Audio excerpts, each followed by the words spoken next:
dun dun, and that kind of stuff. But I'll have to have my 14-year-old show me how to do that probably. Let me see if we're live yet. Now and fucking do it, man. What's that? She probably just come down and hit a button right now. Right. And have it designed in 5 seconds. Let's see if we're live yet. Yeah, there we are. We are live. Awesome. So I don't think we have anybody watching us yet. We'll wait until right at 1 before we talk about anything good. But yeah, last week's was kind of fun. James and I've known each other for a long time. He was my first kind of my first lead down in New Orleans. The first time I went down, I did a show for him.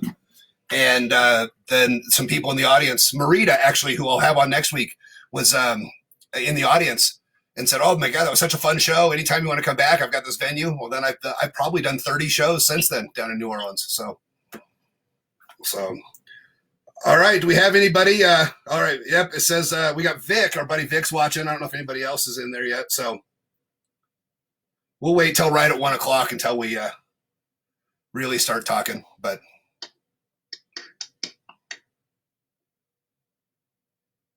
so is today an anniversary in the Warren world, in the Ed and Lorraine Warren world? Is today the day she died? Or I've seen 2 people post something about her today, and I don't remember. I've got her memorial card. Let me go double check.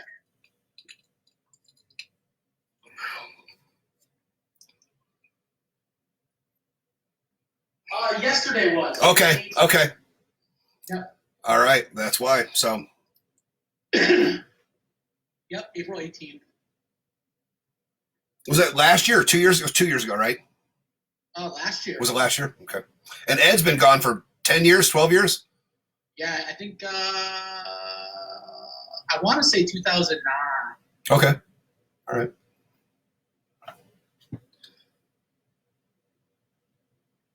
Yeah, we're going to talk about Ed a little bit. All right.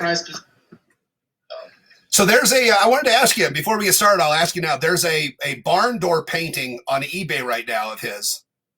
And there's also a spirit trumpet. Have you seen the spirit trumpet on eBay right now? Yeah, I got one of those already. I got that model. Is that it's like it's $600. Is that an accurate price? Is that too much? There's one collector bidding them up right now. Okay.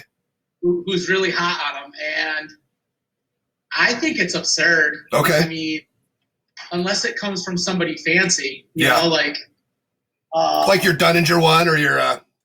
That's what I was just gonna go grab right now. I didn't know if you knew I had that. Well, you showed it on the show. Oh, I did. Good. Yeah. So. Because you and like 3 other people know who Dunninger is. Oh well, I'll bet a lot of the people watching on my end today know who Dunninger is.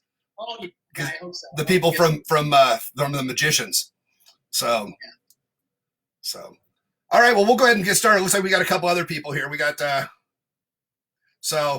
all right. Thanks for coming back, guys. This is the first of these Mystery Collection conversation shows where it's just going to be me. Last week it was me and my buddy James, and he's going to do Freaky Fridays on on Friday nights, and I'm going to do the conversations on Sunday afternoons. We'll probably cross over a few times between now and then, but so it's going to be Sundays going forward. I wanted to, before we get started with Calvin this week, next week is going to be Marita Crandall. Marita is, if you watch I think it's called, whatever the William Shatner show on Saturday nights on Travel Channel is, she was on that last night. She's written a book called New Orleans Vampires, and her newest one is Josie Arlington's Storyville. She's going to be my guest next week. She's a dear friend as well. So, well, on the note of dear friends, my friend Calvin Von Crush. Calvin, I met a couple of years ago. I think it's been a couple of years since the deal for the Talking Board Historical Society in Denver. They had me come down and do a show, and if you've seen the Mystery Collection show, you know that there's a few inside jokes that make fun of the paranormal and make fun of the true believers. And I forgot who I was doing the show for, and when only one person was laughing. And I knew that right then this guy was going to be my pal. So Calvin and I have kept in touch and talk every so often. And Calvin's maybe we can hear he's learning some magic, so I'm helping him learn some magic. So that's how I got to know Calvin. I'll give you a chance to go ahead and introduce yourself and tell everybody a little bit about yourself. Yeah, so you already heard I work for the Talking Board Historical Society. It's a historical society that focuses all its efforts on Ouija and talking boards. And I've been collecting items related to the occult and paranormal for the past 10, 11 years. And a big portion of that happens to be Ouija boards. So I connected with the world's foremost expert on Ouija boards, Robert Murch, and he took a bunch of us other collectors and put us all together. And, it's a weird thing because collectors are very competitive. I'm sure you've met magic collectors, right? Oh, yes. They don't always play nice. So to get all of us to sit at one round table and get along and focus our energy to do amazing things. I mean, the event that you worked was to get a headstone for the woman who named the Ouija board. Her name is Helen Peters Noseworthy. Yep. And she was allegedly a gifted medium who was at a seance when the Ouija board was naming itself, and it spelled out Ouija, and they asked what it meant, and she was wearing a locket that said Ouija, and she said it means good luck. So Ouija actually means good luck, if anybody wonders what that word is. Well, and she said they found her buried in Denver with really no markings and no to do about it. I mean, nobody knew. Her family didn't even really know how significant she was in the world of the paranormal. So I believe, if I'm not mistaken, there was a family dispute over some Civil War buttons. You're right. You're right. And they had discussed it via Ouija board, and it started like a big rift.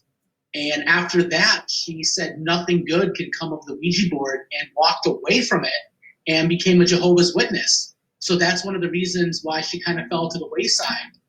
We only had a couple references to her in letters written to the Baltimore newspaper about her being there and being a gifted medium. And Bob worked his ass off to find out where she was buried. And believe it or not, I think it's her remains that are buried. It's not even her whole body. Okay. So we almost didn't have a site for her at all. Somebody could just had her in a box sitting on a mantle. Yeah, and the gravestone is a Ouija board. I mean, I think I have pictures of it on my Facebook page. If I don't, I will share them this afternoon.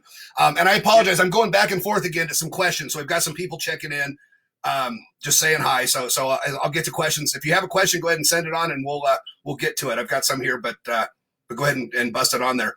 So Calvin, you've also got the show on Amazon Prime, and that's kind of the big thing right now is the Paranormal Collector. It's the Occult Collector on Amazon Prime. And if you've seen the first episode, you recognize you recognize the sweetheart behind you and the picture over your shoulder. Yeah. So tell us a little bit about how that show came about and well, first of all, how did you get interested in collecting paranormal stuff and occult stuff? I mean, you in the first 30 seconds of your show, you say, I am your resident atheist and skeptic. And we've talked about this before, that that the belief that doesn't transfer over into the collection. So talk about how you got into it, and then the collection. So I grew up a good Catholic boy.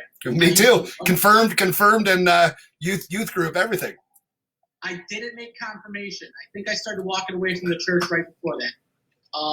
But you know what? I don't have bad experiences with the church, man. I loved going to church. I loved being close to God. It was a very memorable thing for me, and it's a cherished memory.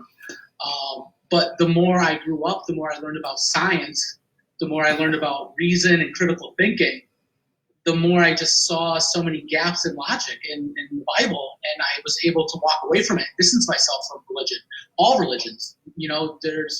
There's nothing in me that seeks divinity. I think there's so much in the here and now we can focus on and fix ourselves as people. We don't need to hold our hands and hope things work. Look at the state of the world right now, man. Right. Burning sage to get rid of COVID-19. The only thing that's going to fix this shit is science. I saw a really funny post on Facebook that said, how can we be in this mess when there's so many white girls with bangs and crystals?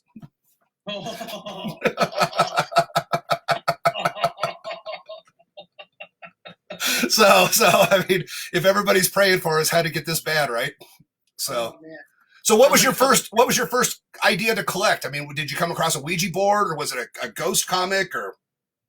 You know what? So like my family, even though we had this strong Catholic background, when you're Catholic, it's really a struggle against good versus evil.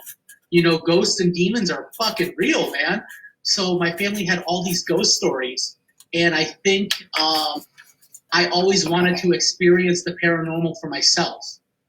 I was terrified of it, but if you can experience the paranormal, that's your proof of divinity. You know, that's like, if ghosts are real, then you've got a chance of heaven. You've got a chance of hell. You've got a chance of God. You know, I only need to tip that scale a little bit for me to go, this is it. This is what I need. So I think my first ever like real like exploration into the occult was a Ouija board that I got in 5th grade for Christmas. I told my mom that's what I wanted, and she got me one because she had one growing up, and she had ghost stories with it. They told me all these scary stories about playing with it and it working. So I wanted to bring that into my own life, and you know, it never really panned out.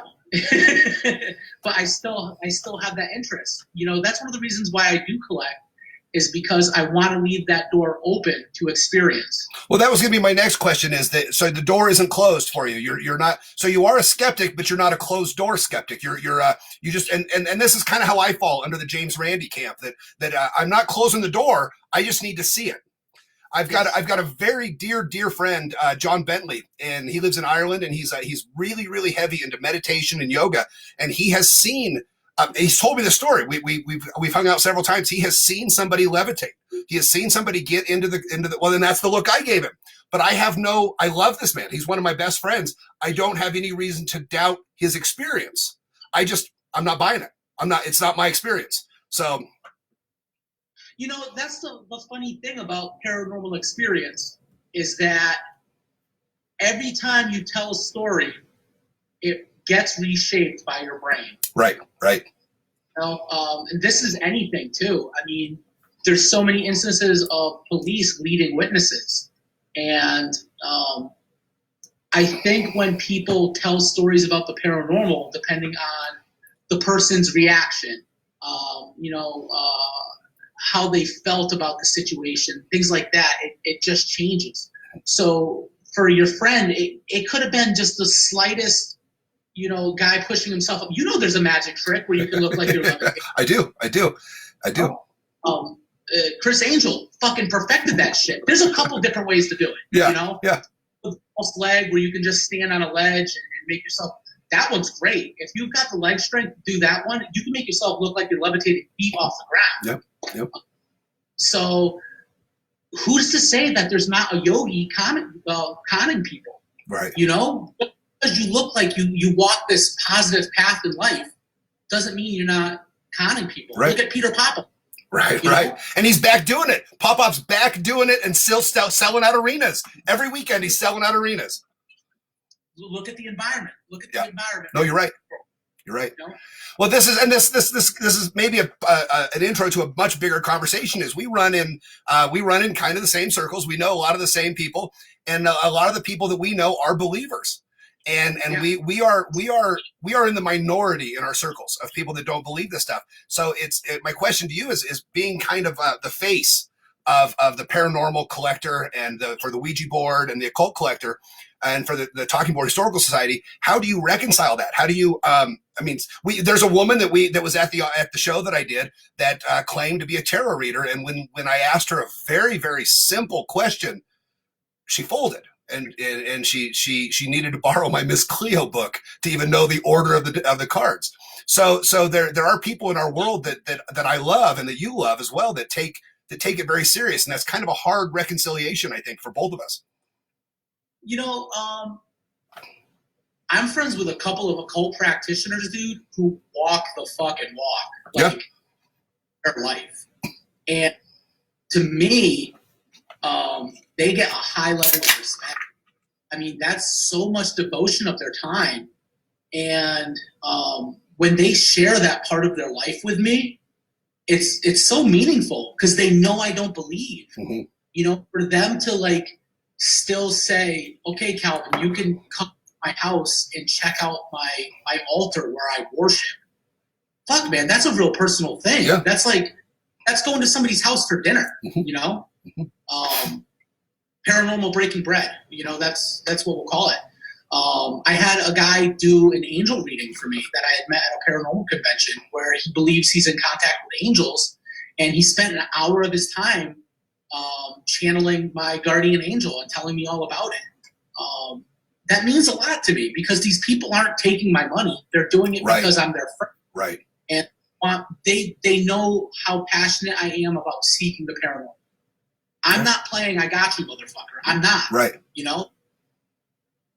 If I really want to experience it, I have to give every person who says they have a paranormal gift that fair chance. You're absolutely right. And, you know, I have friends that would hate to hear me say this, but you have to lump Christianity in with paranormal. I mean, it fits the rules. And I've got some dear friends that are devout faithful.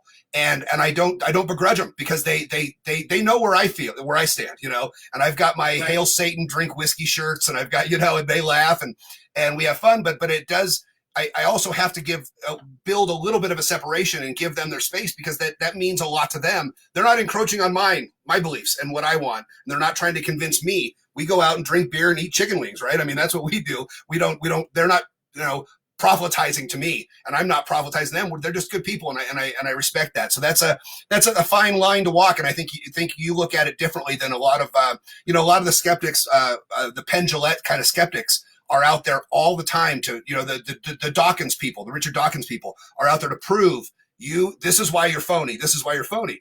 But now, having said that, the minute any of my friends start charging me for their beliefs or start telling me that, oh, listen, you're wrong, the way you live your life is wrong, the way you raise your kids wrong, then there's a problem. But the people that I have in my circle, we have kind of a quiet understanding. Yeah, you know, I find as long as I don't have to edit myself or force somebody to edit themselves, we can still be friends, you know? I never, ever, ever, ever just like discredit somebody's emotions when they say they are having that paranormal experience, because to them that's real. You know, when they say they've seen a ghost or they can feel a presence, you know, and I see the hair standing up on their arms and I'm standing right next to them, to them something's going on. You know, whether or not they're hyping themselves up or they really are experiencing something. But you have to treat your friends good, man. You know, well, they're your friends for a reason. They're your friends for a reason, right? Absolutely. So on that note, what, you know, being not a closed door skeptic, but being a looking for evidence skeptic, what scares Calvin Von Crush? What scares you? What is out there that worries you? What is out there that makes you think, shit, this could be real? I told the story last week. When I was in, my wife and kids were out of town for a weekend, so I was locked in the basement working on some magic. And I will preface it with there was booze and drugs involved. And I heard a bell ring. And it was, I think it was a couple days after I got a bunch of Cora Scott stuff in the mail. You know, Cora Scott, she's my obsession. We can talk about Cora Scott someday. But you know who I'm talking about, right? With Cora Scott. Yeah. And so I had been Cora Scott on the brain, and I heard a bell ring in my basement, Calvin. I heard it. Do you have a spirit bell? I got 500 spirit bells, and they're all run by remotes, and they're all run on timers, and they're, you know, but the problem is I take batteries out, and it's everything's put away, but I heard it ring. And so I said, that was just, you know, it wasn't real. So then I go back and I get into this little funk where I say, okay, if it's real, it's going to ring again. It rang again. Come on, buddy. I don't want to repeat this, so I'll give you the quick cliff notes because I told the story last week. So fast forward, my wife and kids get back the next day, and I tell them the story, and I said, come down and you'll hear this bell. They come down and we're all quiet, and the bell rang.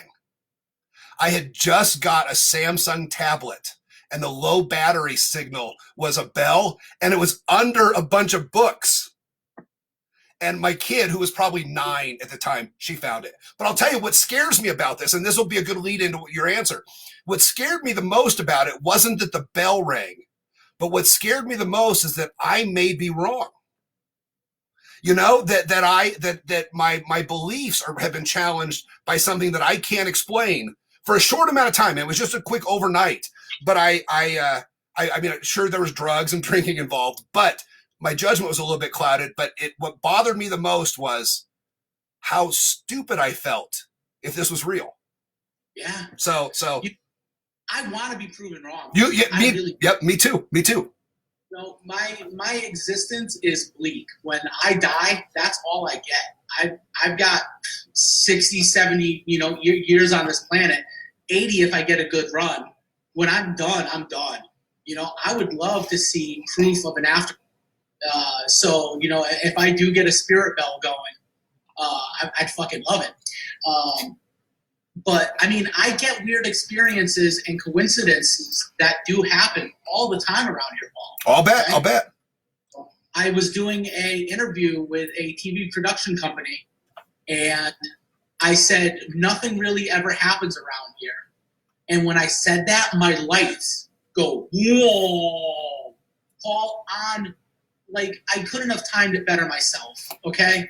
And they stopped for a second. I go, I didn't do that. Real quick, I'll tell a quick ghost story. Yeah, no, take time.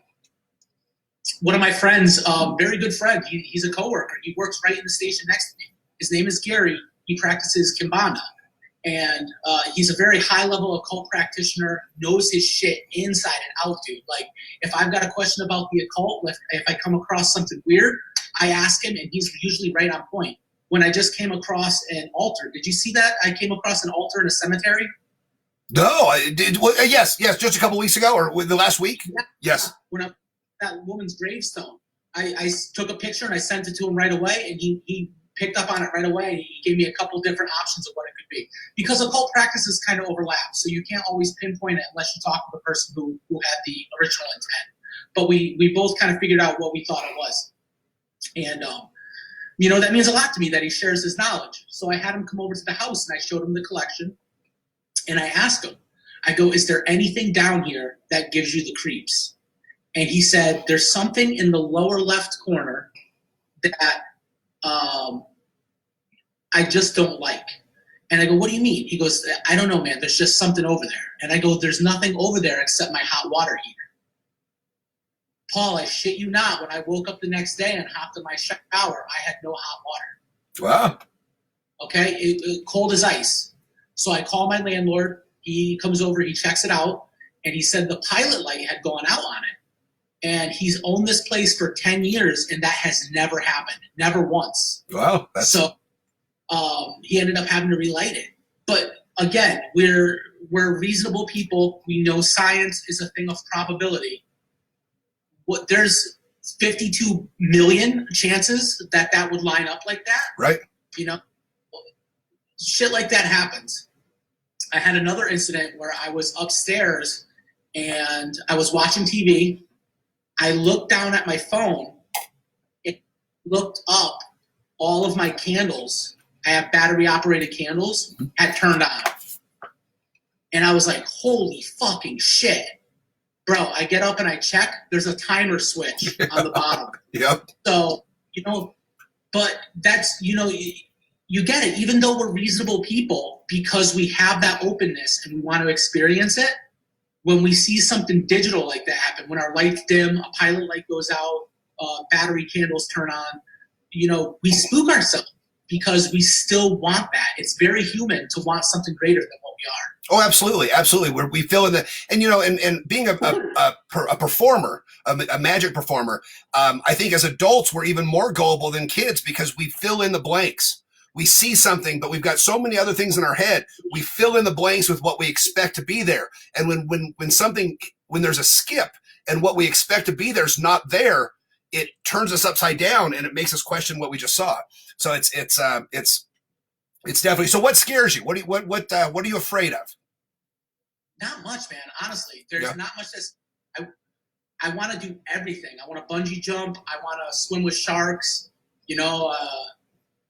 I think going to like a snake handling church and being part of something, like that might be like, hey, dude, this is a little rough, but fuck, man, I don't know, man. If I got in the right mood, I might fucking do it. Yeah. Well, you mentioned earlier, we've talked a little bit. You went to Lilydale, and that's kind of like ground zero for this stuff. I mean, tell us a little bit about Lilydale and what that was like. you know what? I love Lilydale. I'll be the first one to go on the record. That place has just a chill vibe, you know? I even though they know I'm a skeptic and I don't believe, I've been friends with a couple people who stay up there, and they still treat me great. You know, they're very welcoming. I've never had a bad time up there. There's a scientific thing where they say like being around trees, like they emit something, and you, like just breathing it in kind of puts you at ease. It boosts your immune system, everything like that. And this place has some of the tallest trees I've ever seen in my life outside of California. And it's just so soothing, man. It's right by a lake. But that place has so much paranormal history. For anyone who doesn't know, Lilydale is the town that talks to the dead. It's in upstate New York. And it is it's essentially a little village. And to live there, you have to be a psychic medium. And they have these little cottages. And outside of the cottages, there's little signs that say what they specialize in. So there's trance mediums, there's ones who specialize in spirit art, and I love spirit art. I've got a ton of spirit art in my collection. You know, one of my goals is to sit and have them actually do one of my spirit guides. I haven't done that yet. So yeah. Well, you told the story, and I don't want to put you on the spot, but you told the story about Lorraine Warren asking her to do a reading for you, and that didn't work out quite as well. And you don't need to tell the story now if you don't want to tell it, but it didn't work out quite the way you wanted. Yeah, the story goes that she couldn't do my reading for me because the museum had been acting up. And she had to use so much of her energy to calm it down. And this was at one of the Warren events. I had brought 2 of my items to see if she could do a reading. So that was actually like one of the things that kind of like tipped me over the edge to not believing anymore. Because, I don't know, I really thought that was going to be the person to really tip the scales for me. That was supposed to be like one of the best in the world. And it really let me down. You know? It was, if anyone was going to give me an iota of proof, I thought it was going to be her. But I'm still a huge fan of the Warrens, man. A big chunk of my collection is ephemera and posters and business cards and everything from them. They're such polarizing figures in the paranormal world. If you don't know who they are and you're in the paranormal world, you have not done your homework. Well, and you either think that they are a gift to the paranormal world, or you follow the other camp and you think that they're con men and that they're actually kind of a negative to the paranormal world. And it's a fine line. I mean, there's people on both sides. There's not much gray area. So if they're a gift to the paranormal world in general, man. I don't think we're gonna get figures like that again. We don't have it in this day and age. There's just too many people doing it now.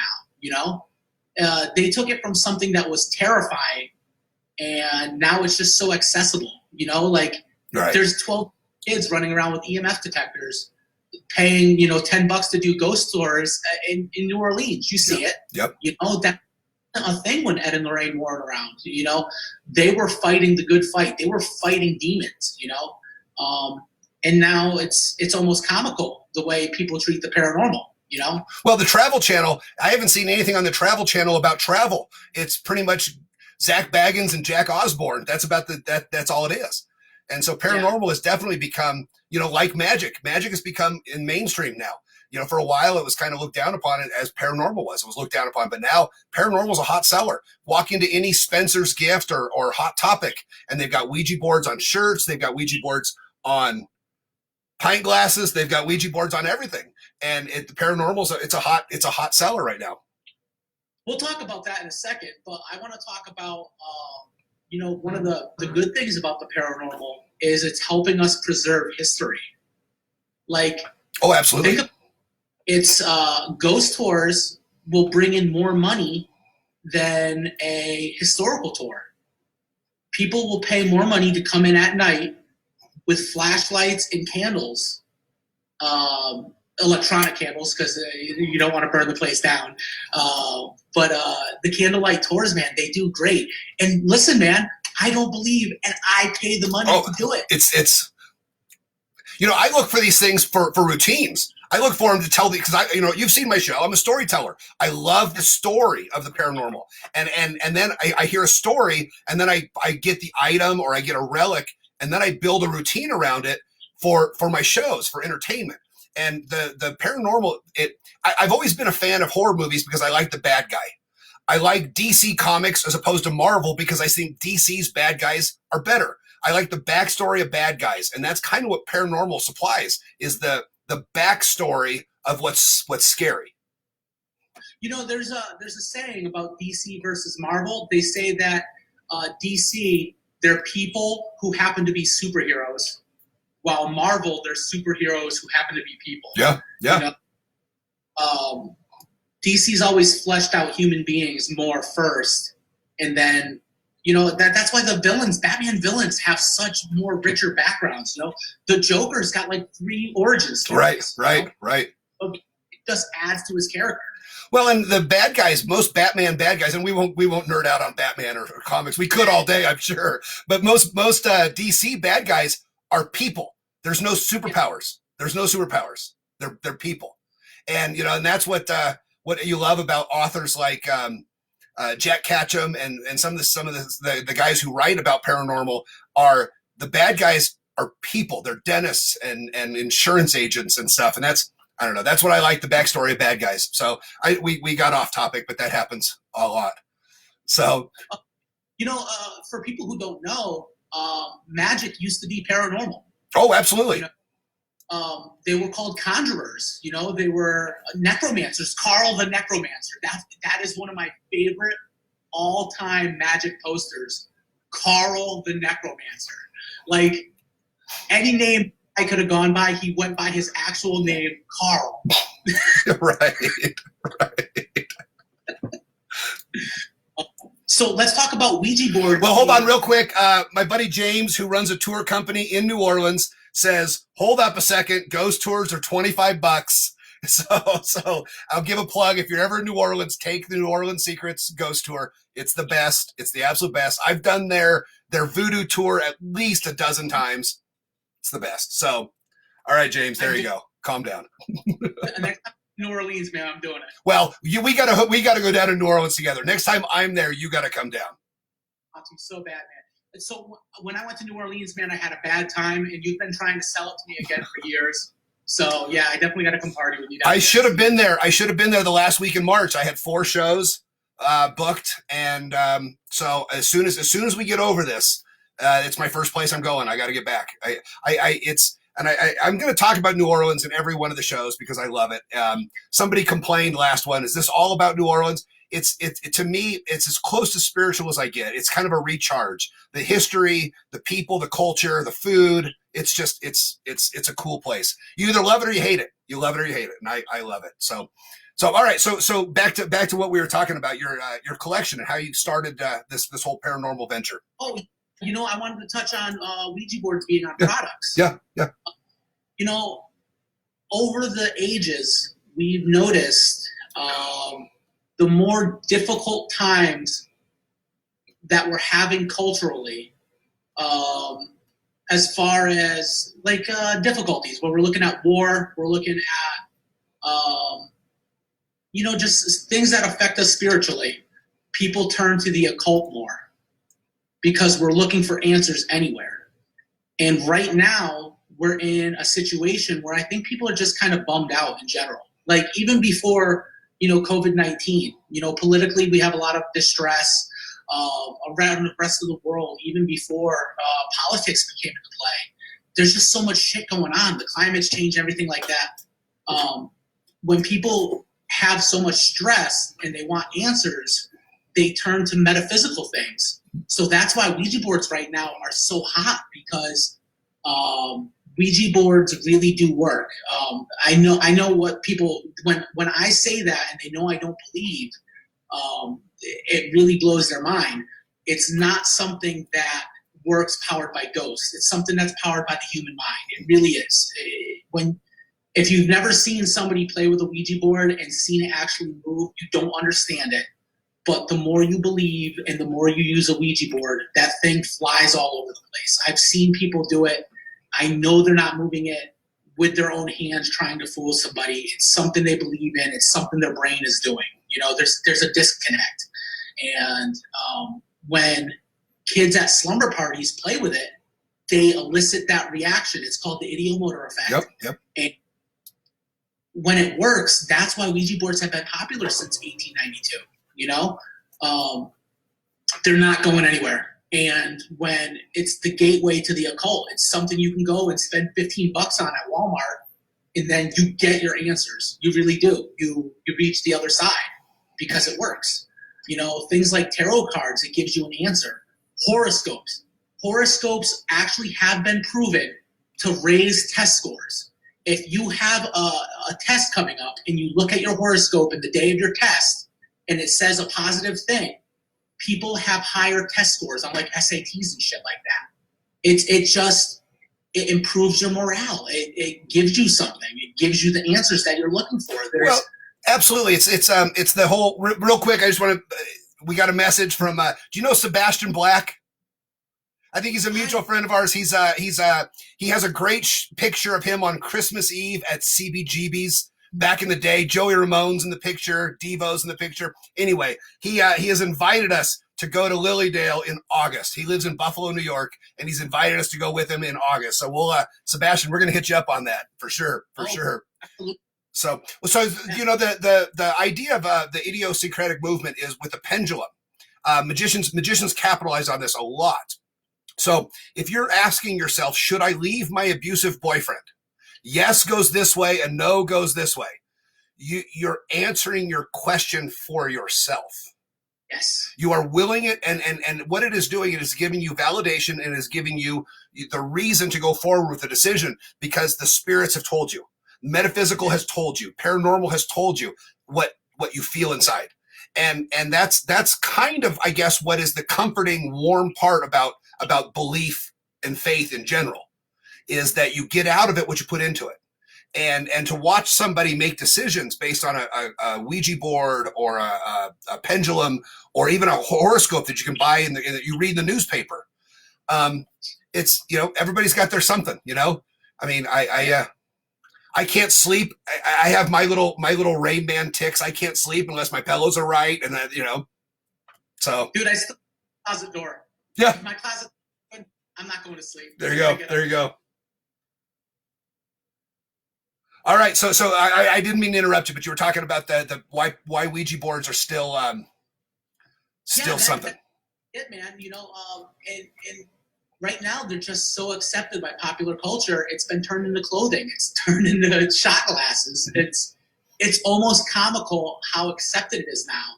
And I think people who are a little edgier, especially the Hot Topic kids, they know there's still that negative stigma. So if you're trying to rebel against your parents who come from a religious background, who don't like Ouija boards, you put a Ouija board on your shirt, it's going to piss a couple people off, It's the same as wearing a John Wayne Gacy or a Charles Manson t-shirt. You're always going to elicit some kind of response. Well, I got to tell you, we had a cleaning crew, a cleaning staff that would come through to my house a couple times a month, and they quit coming because of my basement. Wow. Yeah. They just didn't feel comfortable cleaning the basement, and so they asked if they could do everything else, and it just, it's just one of those things where you're good for them. Good for them for believing that strongly. But I have Ouija boards hanging on my wall, and I have a shrunken head, and I mean you can see some of the the shit. I've got the same shit, So, but it's good for them for not for feeling that strongly. So what is your the Ouija board? What is the here's the story. I'm planning on doing a series of shows this summer at the Black Monarch Hotel. The hotel was built in the 1880s in a mining town of Victor, Colorado. And it was a casino on the main floor and a brothel upstairs. Adam, the owner of the hotel, is remodeling all of the rooms one by one. He's got a black anise room after the boogeyman, the old European boogeyman. He's got an H.H. Holmes room. He's got an Elizabeth Bathory room. He's got a Tesla room. And he's doing these rooms one by one. I've got some wood from the remodel. He gave me a bunch of wood, and I sent it to a prop maker of mine, a good friend of mine, who I mentioned. I'm going to make a point of mentioning Nick Wegner in every show. And he's making a Ouija board box out of it for me. Does that, I mean, talk about that, the wood from Ouija boards and the idea that, the where the process comes from means something to people in the paranormal, doesn't it? I mean, you and I both collect grave dirt, right? I mean, that's the Catholic boy in us. Right. The relics, absolutely, the relics. Yeah, Catholics are occultists. For sure.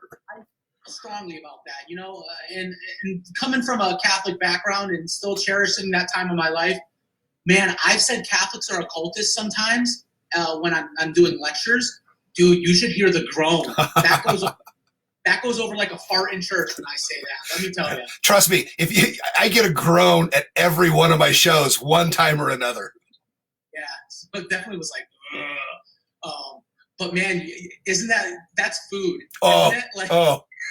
I tell some jokes, and if only a couple people laugh, I'm like, all right, I found my people. My people.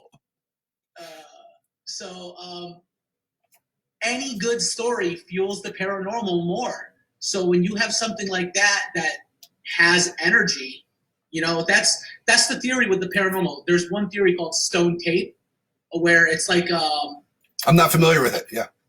Oh, okay. You're not familiar with it? No.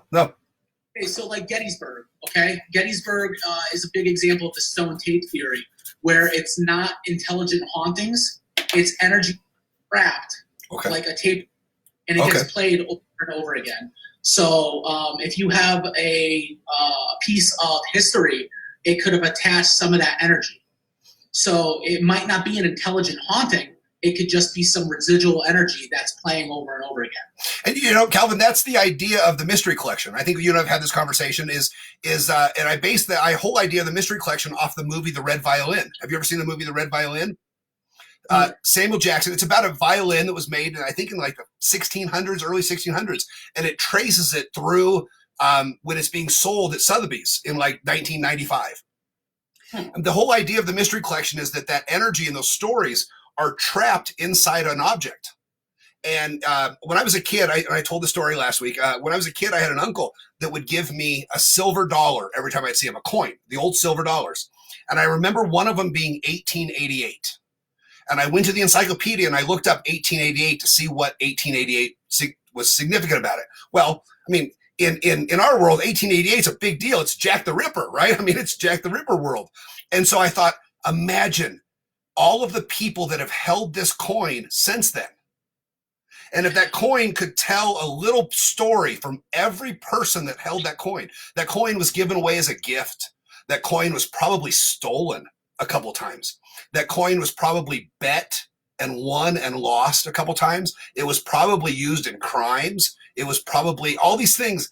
And that's what I love about that. And that stone tape, I knew the theory, but I didn't know the name of it. But that's the idea that I love, is that all these objects that you have, I mean, the woman, your sweetheart behind you, imagine the stories that come with her, and the boards, the people that bought I've seen your collection of Ouija boards, and it's amazing. Imagine the people that sat around one night and they held their breaths to candles, and they put their hands on the planchette, and the stories and the feelings that were inside of those people in 1925, when the stock market was shit. They didn't have any food. Their family was dying, and they believed enough to put their hands on that.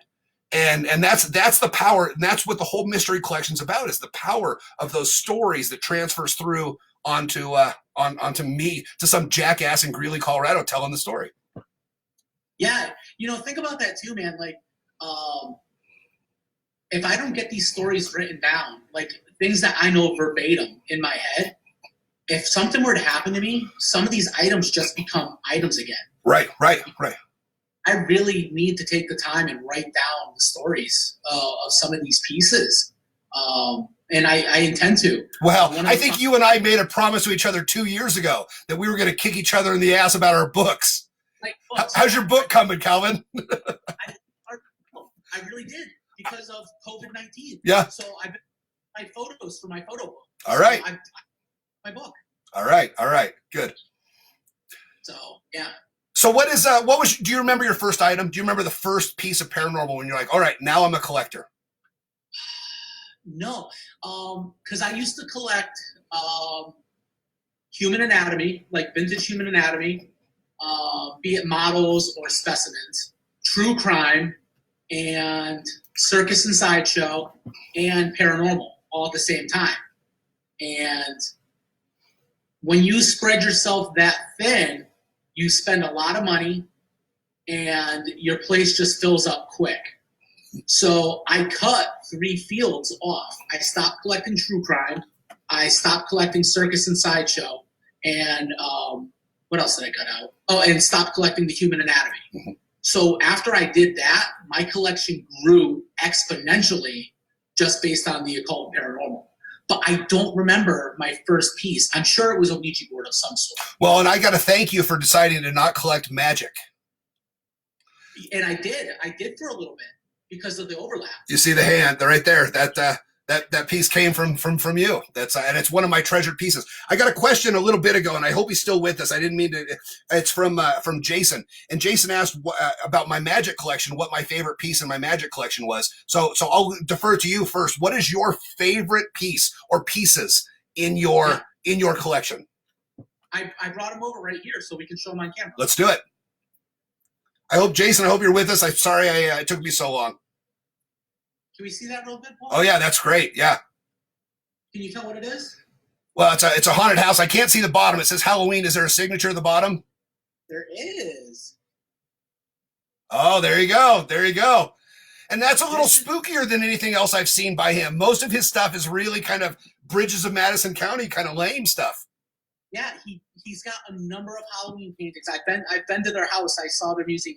A ton of Halloween stuff. They were both big fans of Halloween.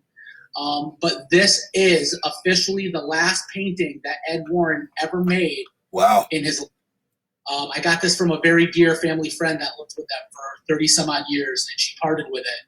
And this is one of my most cherished pieces in my collection.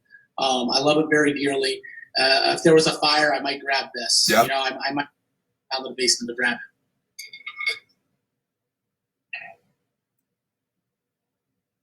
And then this is one of my favorites too. This little cutie. It looks very innocent, but this is actually a witch jug. Now, people hear witch jug and they think it's a negative thing, but it's actually meant to ward off witches and bad luck. And this is the cool thing about it.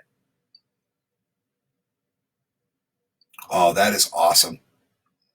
Yep. So there's actually 5 of these guys. They get stuck sometimes. Yeah. But these are little dolls called Frozen Charlottes. Yes, I'm familiar with Frozen Charlottes. So a Frozen Charlotte is a doll that is made after a story about a girl going to a party on a sleigh back, right? It was a carriage, horse and carriage or sleigh. And she refused to dress warmer for this party because she wanted to look good and stylish. And she froze to death on the way to the party. So they made these little dolls in her honor. And essentially what I think this is I think it was 5 family members, and they found it inside the jar to kind of make them safe. This came from the 1930s, and I believe it was from a Scottish American festival. So it's some kind of folk magic from Scotland that came over, that people carried over.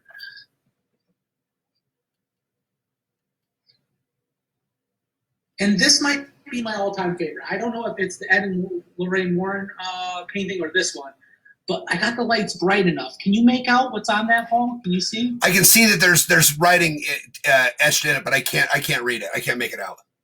So this is actually a Ouija board. Made out of a palette, huh? Yeah.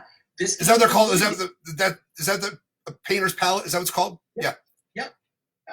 That actually came from Lilydale, and it was owned by a gentleman named Glenn Renner Smith, and he was a psychic medium, we believe, and he was the sign painter there. So he had painter's palettes on hand, and he turned one into a Ouija board. Very cool.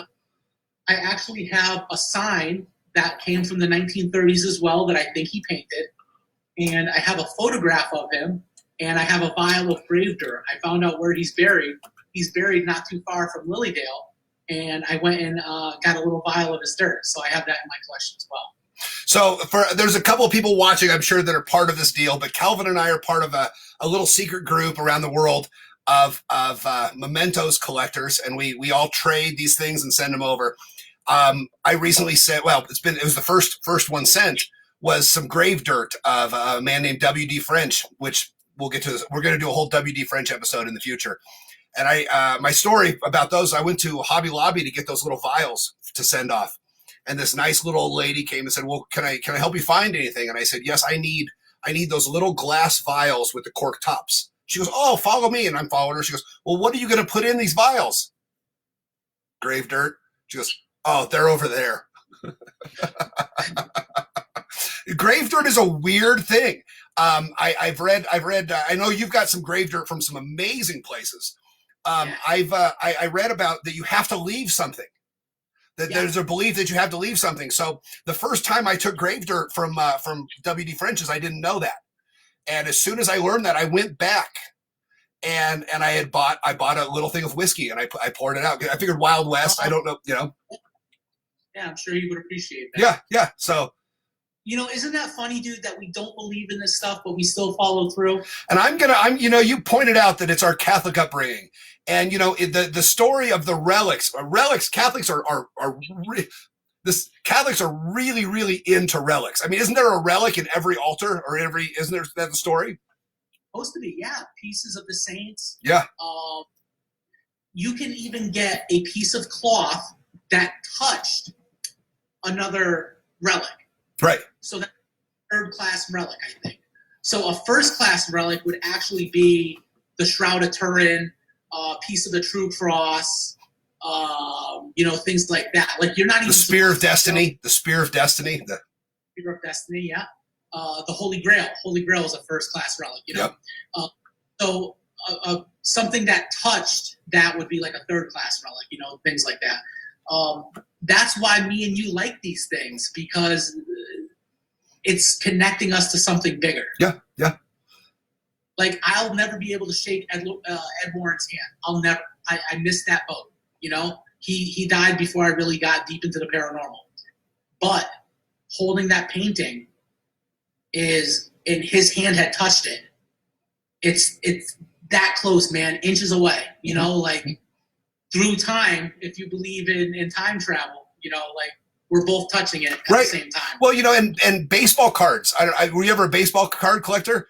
Baseball cards now have pieces of game-worn jerseys or pieces of game-used bats. I can go down to the baseball card shop and buy a piece of a bat that Mickey Mantle used.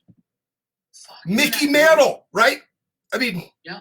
Mickey Mantle is or Hank Aaron, arguably the greatest baseball player ever lived. I can buy a piece of a jersey that he wore the night he broke the home run record.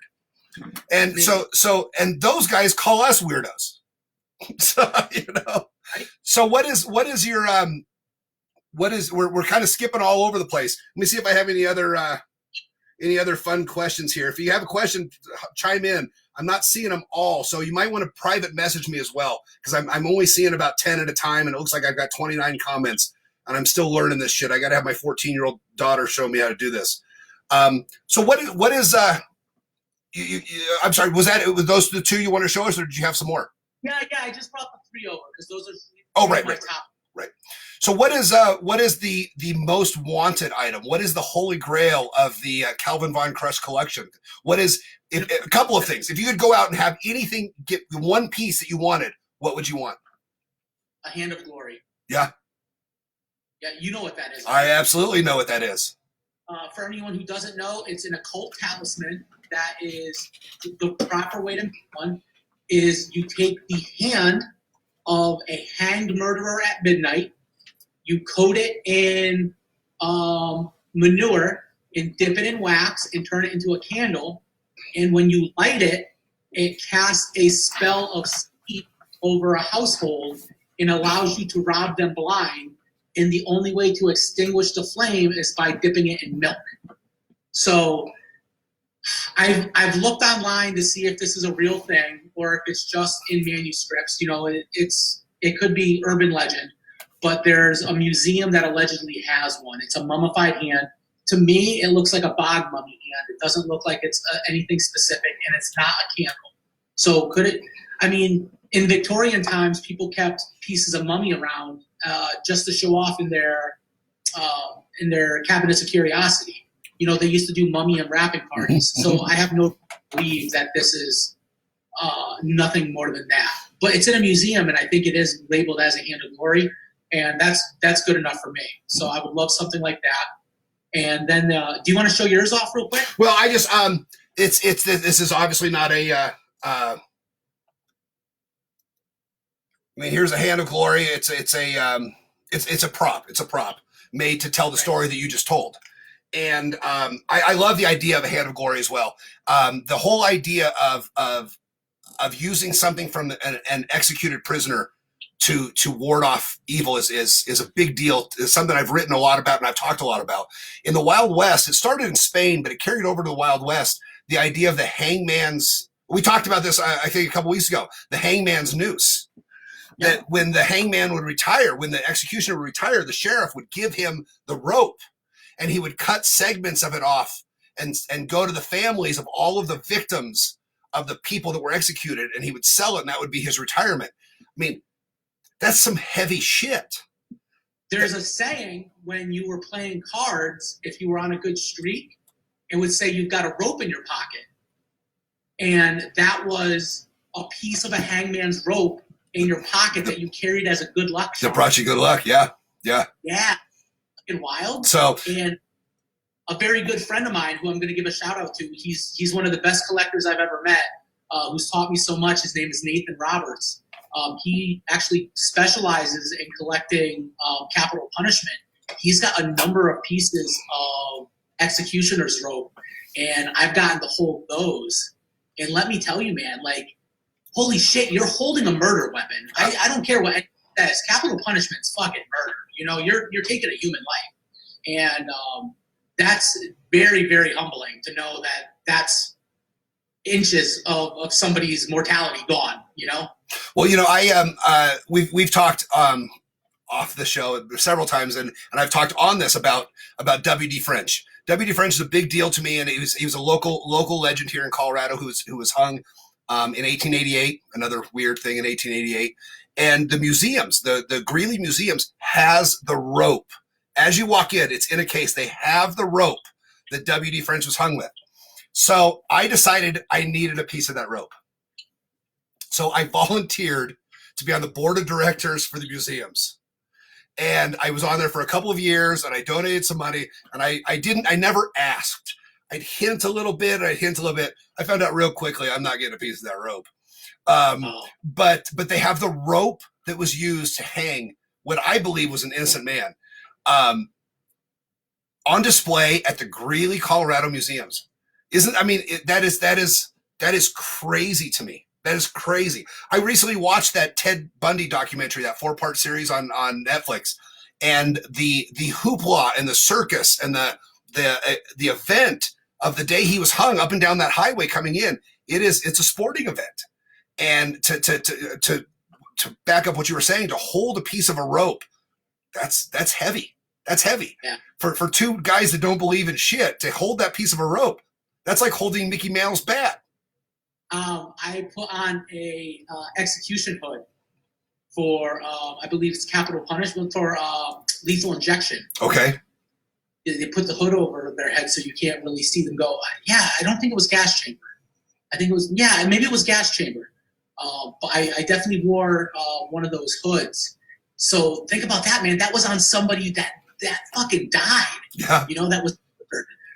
So yeah, that was another weird experience that collecting has given me too. One of the items that I have in my collection, true crime items, when the state of Ohio gave up the death penalty a couple years ago, they did a surplus sale. And they went through all of it. Didn't coincide with them giving it up, but it was shortly after they gave up the death penalty. And they went through all of their old shit and did a surplus sale. And secondhand, I bought one of the leather straps with the metal box on the top that screws in, it's from the I guess from about the 30s, and it's unused. It was never used. It's a little bit fragile because it's old leather, but it was never used, but it was in the to be used files. It was in the box. Like when we execute somebody, we're going to pull this because they'd only use one each time. But it's the head strap, and I've got it around here somewhere. I'll dig it out for a future episode of this. But it's and I have not brought it. I've not had the courage to put it on my own stupid head yet. So I'm going to buy like a mannequin head and put it on or something. But I haven't put it on because it's heavy. It's heavy. Oh man, when I come visit, I'm putting that shit. Oh shit! Well, that will be your new profile picture for sure. I'm gonna get Fester light bulbs. Yeah. You put in your mouth and it turns on. Yeah. So that's I've got a little bit of true crime memorabilia. I've got a letter, a Henry Lee Lucas letter. Most of those letters you can.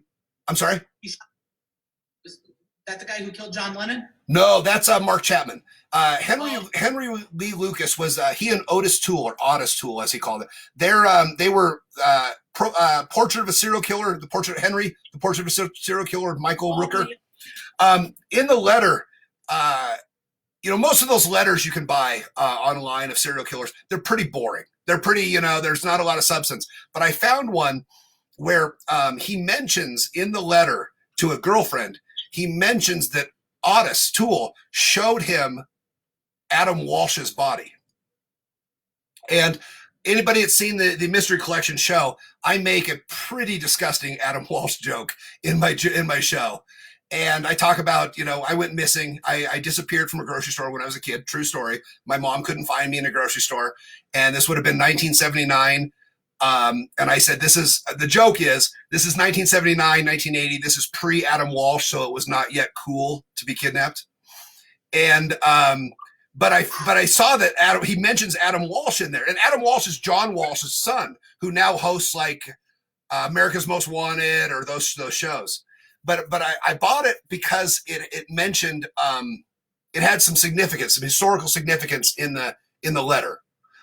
But then I bought it and I read it, and I sat down one night and I put it out and I typed out the letter, and I thought, I don't know, it's one of those things where there's a little bit of maybe too much for me, and I talked about this last week that pillaging Native American sites is a little bit too much for my collection. And a little bit too disrespectful. So I have not yet decided on some of the serial killer stuff. And I've been to the Museum of Death in New Orleans a couple of times, and they have a bunch of serial killer memorabilia, and I get it, and I get the draw for it. But I just don't know if I can balance that and reconcile that in my head yet to have that kind of stuff. I don't know. Is there anything that's off limits to the Calvin Von Crush collection? I'm gonna second the thing with indigenous peoples. There's just something, and I don't mean this disrespectfully, but indigenous practices to me are occult practices. They're celebrating, magic. It's real magic to them. So anything that they value as part of their culture that they would want to own themselves, that they feel is disrespectful for me to own, I'd like to honor their wishes. Yeah. I'm an artist by trade.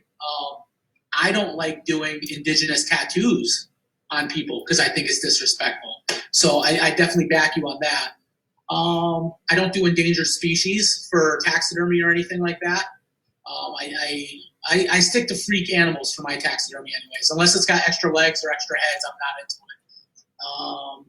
Yeah, and if you haven't seen the show, you've got to watch The Occult Collector. The first piece that you see in Calvin's collection is turtles. Yeah. I go back and forth whether I call them turtle or turtles.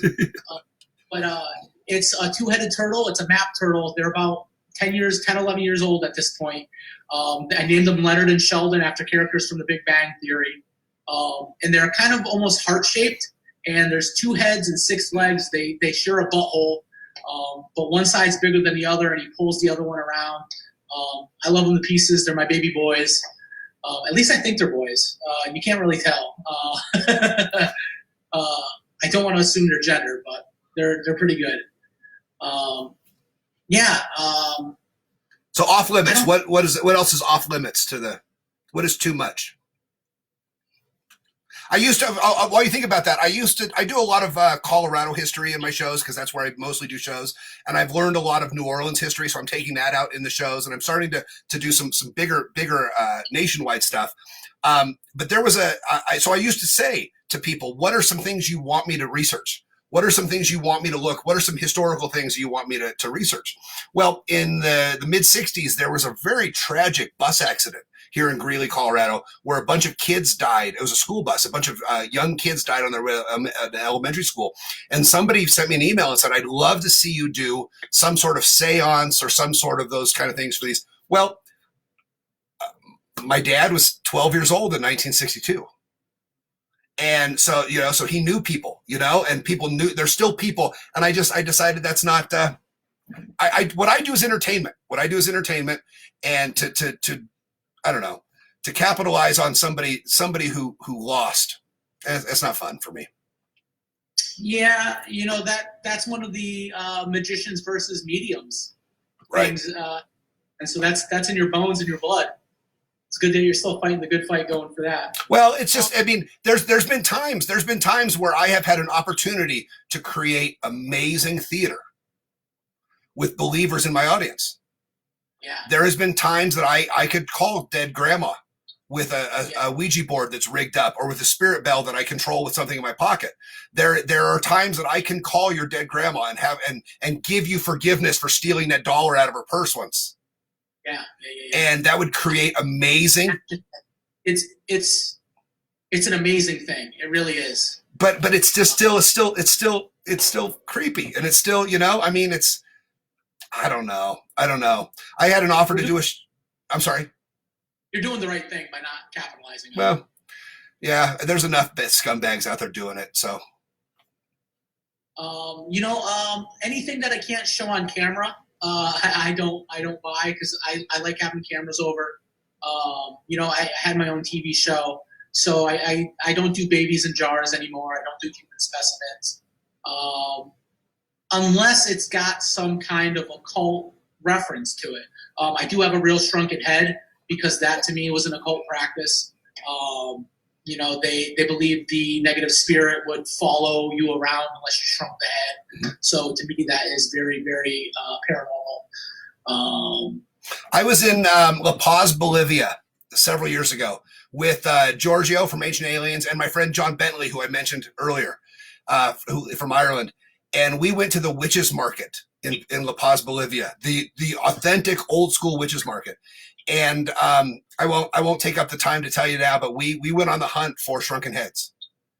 I have a piece from the witches market. Yeah, and I bought a bunch of stuff from the witches market, and I bought llama. Yep. Yes, one of the people in the group bought a mummified llama because it's good luck. You put it under new homes.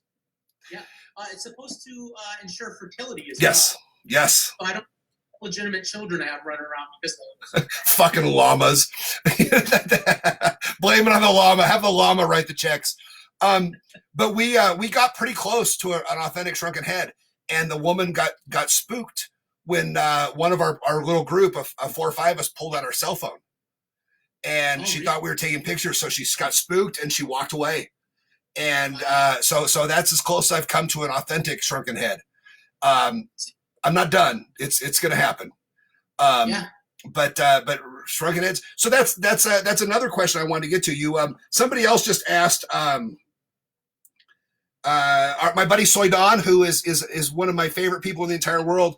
And I think you just answered it. Actually, he just asked if there's anything out there you're dying to add to your collection. And I think, is there anything else? You mentioned the Hand of Glory. Is there anything else? Do you know what a rat king is? I don't.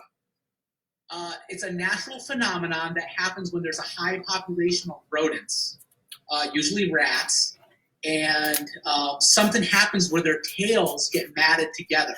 So it'll be like horsehair or tar, like that. And you get this writhing mass of rats. And some of them are dead, some of them are alive, and they're all just stuck together, and they're just trying to survive. And sometimes they get mummified. And you just have this big ball of fucking animals stuck together, dude. And they're terrifying looking. Anybody who's watching, go Google Rat King right now. I wrote it down. I'm going to look it up. Oh God. And there's squirrel kings too. There's documented cases of squirrel kings. So just imagine like a big ball of squirrels trying to live, and some of them are dead, some of them are already started to mummify and everything like that. So I would love something like that in my collection. I've seen a couple gaffed ones where someone will modern specimens, usually like just lab rats for dissection, and they'll taxidermy them all together. But I want a real one, and I will never own one. I'll never own a Hand of Glory, and I'll never own Rat King. It's just not going to happen. I would love a real mummy too. I still love mummies. I'm never going to own a real mummy unless I hit the fucking lotto, dude. Yeah. I need that Nick Cage money. Well, he doesn't have it anymore. There's there's great pictures online. They used to sell mummies to tourists.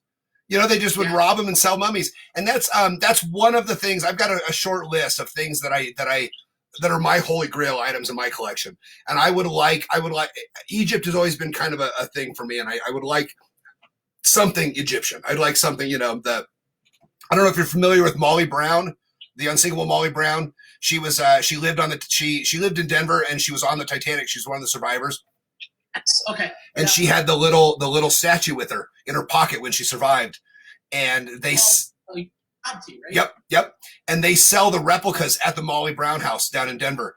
A good friend of mine came out, and who does a Titanic show, came out, and we went and toured it, and we bought those little things. And I've since given mine away as a gift, but I like something Egyptian. I also, in my collection, I like provenance. I like to know where it came from. I like things that belonged to people. So there's some things that I would like. I really would like something from, is it Clifford Bias? Is that the guy's name? The guy who started the BIAS, who started the whole idea of the spirit trumpets? No, the guy who really started the concept of spirit trumpets. Bias wrote the book, right? Bias wrote a book on the practice of mediumship through spirit trumpets. And Cora Scott. I would love something by Cora Scott. Cora Scott, by the time she was 35, had 7 husbands. And so that makes me believe, and she was smoking hot. She was a classic beauty. Yeah. And so I do something in my show about Cora Scott, which makes me believe that had I been around at the time, I'd had a pretty good chance. You could have been number 8. Or number 4 and 7. I don't care. So, but I like the idea. I recently got something that belonged to Percy Fawcett, and that's a big deal to me. The idea that Percy Fawcett, the explorer who mapped the Amazon, the lost city of Z. I have something that belonged to Percy Fawcett that he held in his hand. It's a watch, it's a pocket watch, and that I just imagine. I also have a book that belonged to H.P. Lovecraft, and it's got his. And actually I brought it. I've got it because I wanted to talk about this. It's a book by M.R. James. I don't know if you're familiar with M.R. James. He's the kind of considered the father of the modern ghost story. But this book has Lovecraft's book stamp in it, and also he wrote his name in it. And so following the whole idea of the mystery collection, I just imagine that some night in Providence, Rhode Island, it's raining. It's just pouring rain. And H.P. Lovecraft comes to a stopping point where he can't write anymore. So he pours his cup of tea, and he sits in his big chair, and he grabs a book.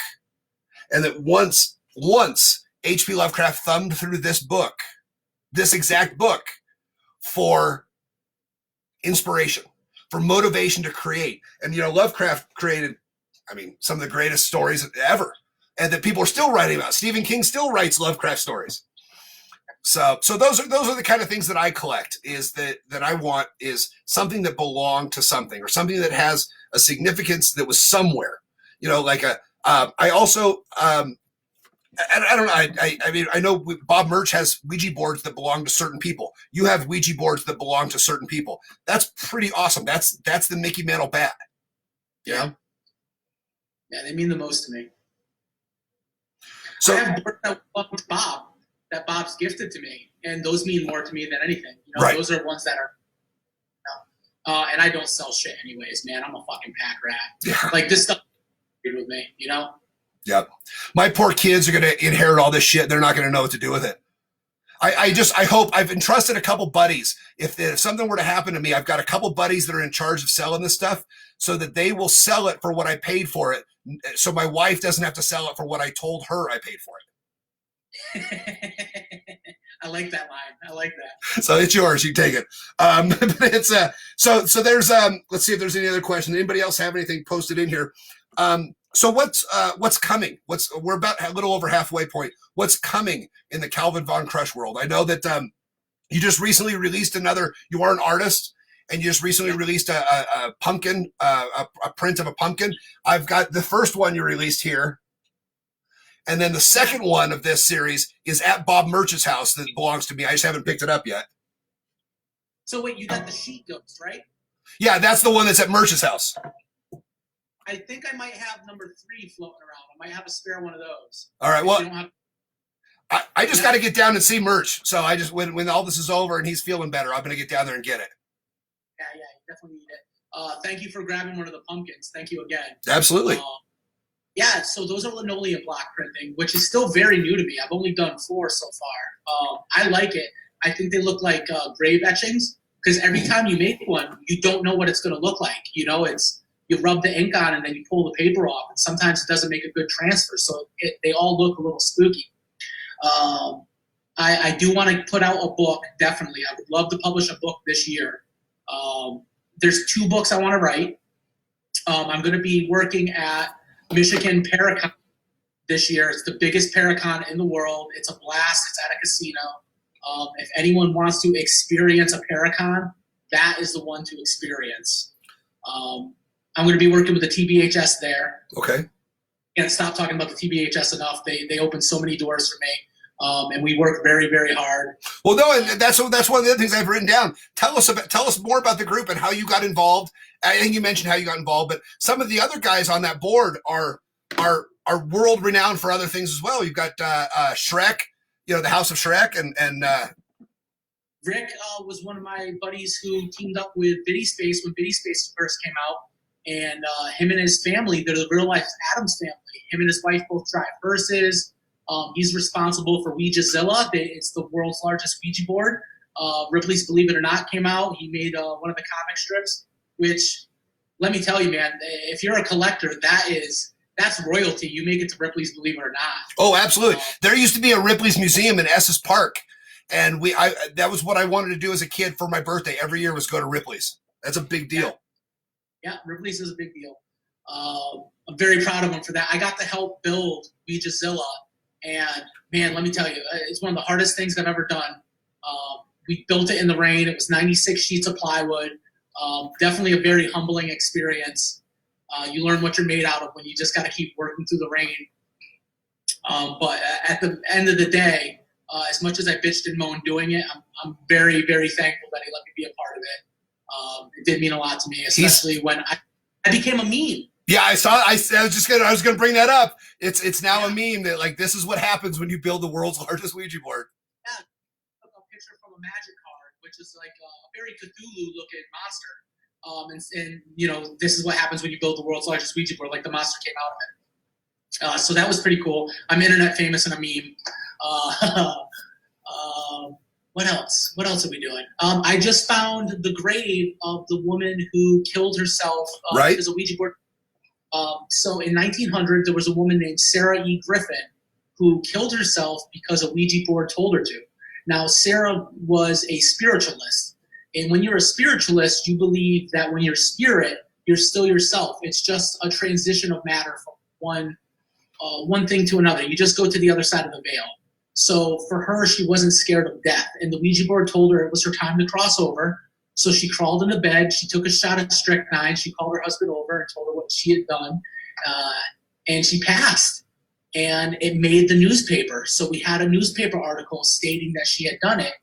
And just for shits and giggles, I looked her name up.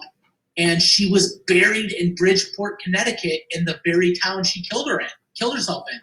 So I spent one whole Sunday there. I'm telling you, I was there for 4 or 5 hours, walking up and down the rows of this cemetery, hoping I could just find her. So the next day, I woke up bright and early. I called the cemetery, and they gave me a map to where she was. So I went down there, and I still couldn't find it. And finally, I found one of the caretakers, and he brought me right over. I never had a chance to find this gravestone. Like, the name was barely there, and her stone is just initials in the ground. So I don't know if the TBHS would ever be interested in doing anything for getting her a better stone, because we've done that a couple times in the past. Right. I don't know if a family would want to celebrate that. You know, who wants to be like, yeah, this is my great-great-grandmother. And what year was that? 1900. Yeah. You know, so that's a big thing too. People think that the Ouija board didn't start catching heat until The Exorcist, you know? Right. Excuse me. But from the very beginning, it's always had controversy. And a woman killing herself because of it, that was a big deal. You know, that made an article in the newspaper. As it should. Let's see. It looks like we've got some more questions here. Let me see here. That's dry throat, everybody. I don't have the corona. I'm good.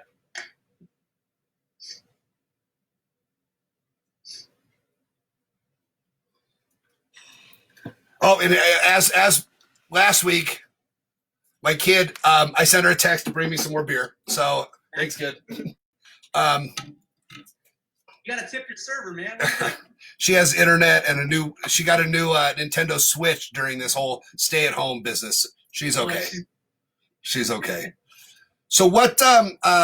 You also do some music. We talked a little bit earlier about you've got your first album coming out this year, and you've got a single out that anybody that well, I guess it was you that I had the conversation.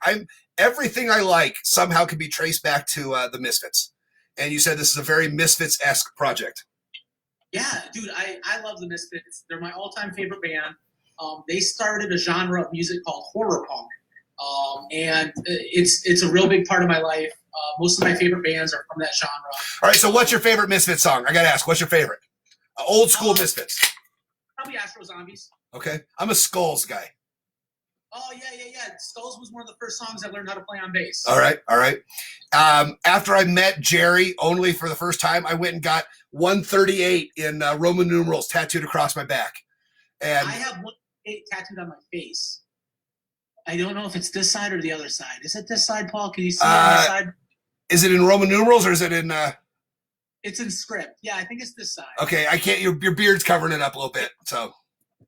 Yeah, I don't think it's that Yeah, side. it'd be the other side, yeah. So that's... And then I have a scar over my left eyebrow from Jerry only. He threw a bottle at my fucking face at a show. So that's my Misfit street cred. There you go. That's pretty good. That's pretty good credit. Yeah. So my band's name is Room 21, which is actually taken from Horror Hotel. Horror Hotel, yep. Yep. And I just released my first single called Before You Become a Ghost. And it's actually about a girl that I dated who confided in me that on our first date, she was planning to kill herself. She was sitting at home and she was going to kill herself, and I asked her to go get Chinese food. So the whole song is about like how this girl was ready to go, but instead of killing yourself, why don't we just go get Chinese food? You know, that's a little heavy, right? Like, why the fuck would you tell somebody that? Like, hey, I don't want to put too much pressure on this relationship, but you might want to stick around because I was going to kill myself. Well, that's ugly. So that's not horror punk. I don't know what is. So what's the end of the story? She's obviously not still your girlfriend. What happened? She was nuts, dude. Nice girl. But yeah, I won't get into it too much. I'll tell you off the record. Gotcha. I'll give you. But yeah, things did not work out. Yeah. I wish her well. I hope she's doing really good. So the album will be out this year. Yeah, it's almost done. It's 10 tracks. I was gonna be done with it, dude, before quarantine. You know, my producer lives right in this town, and it's pretty much just me and him. Me and him are the band. I write the songs, I lay down the bass lines, I do all the singing. So he comes up with drums and organ and guitar, and we just meld it all together, man. It's gonna be a lot of fun.